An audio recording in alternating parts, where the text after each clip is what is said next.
Hi everybody, this is Dan Stolebarger and welcome to this week's KFIR Middle East update.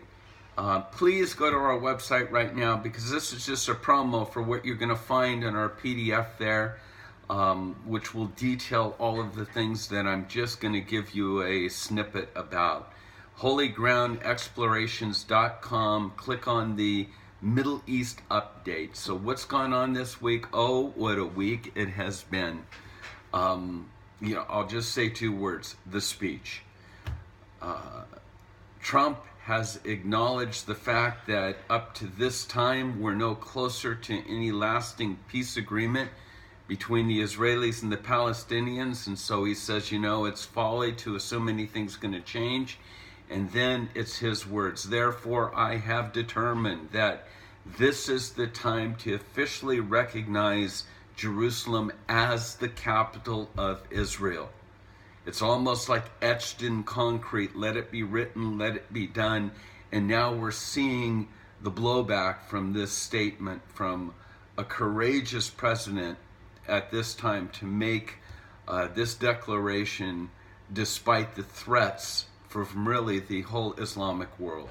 So stay tuned. There'll be more articles in the PowerPoint that I alluded to that will give you much more information about not only the speech, you'll see photos as well, but also the reactions of the Palestinians, especially Hamas.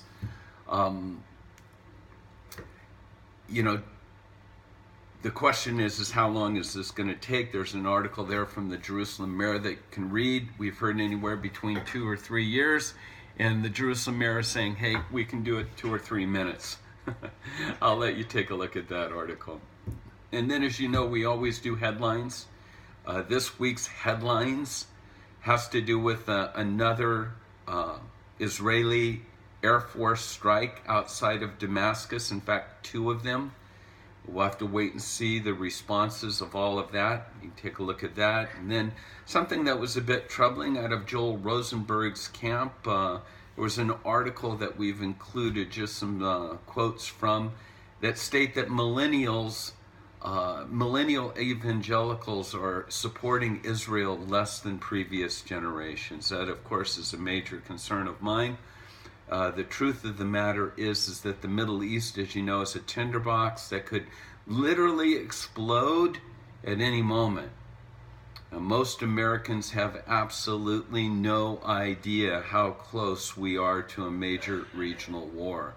Let us just continue to pray that that doesn't happen anytime soon, and especially with everything that's transpiring now with Trump's declaration about Jerusalem being the eternal capital of Israel.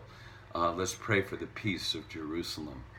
Again, as I've mentioned, a couple articles on the threats and the responses and the saber rattling. The Turks have, Prime Minister has basically said the whole world's against this. Others have said Trump has declared war on 1.5 billion Muslims today, and both Hamas as well as Abbas have declared the next 3 days as days of rage. And so, again, you can read that for yourself. Something else that's transpired, it's sort of a double blow for the Palestinians especially, is that the Taylor Force Act has just passed the House of Representatives on to the Senate. If you don't know who Taylor Force is, he was an American soldier that was stabbed to death by a Palestinian terrorist on the boardwalk between Tel Aviv and Jaffa. And again, this whole concept of pay for slay is what this bill is all about. Basically, if this bill passes, the Palestinian Authority must cease to pay stipends to terrorists and their families. It will be the loss of between $300 and $500 million annually. You can read that article as well. And then Palestinian textbooks. We'll kind of wrap it up with the last couple things.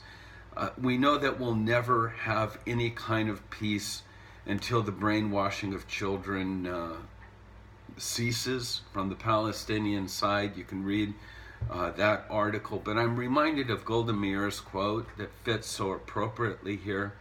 She says that we can forgive the Arabs for killing our children. We cannot forgive them for forcing us to kill their children. We will only have peace with the Arabs when they love their children more than they hate us.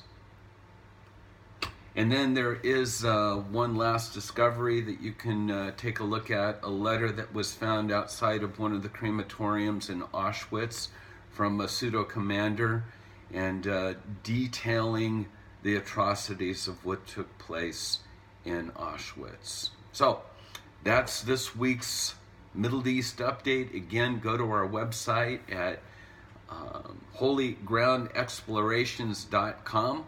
And we do have some upcoming tours. It's a great time to go to Israel, the capital of Israel, Jerusalem. The one that we're going to highlight for this update is our Experience Israel trip. That's April 22nd through May 1st. Again, all the details on our website. We would love for 2018 to be the year, again, in that phrase, next year for you in Jerusalem. God bless you. Shabbat Shalom. And also a reminder to pray for the peace of Jerusalem.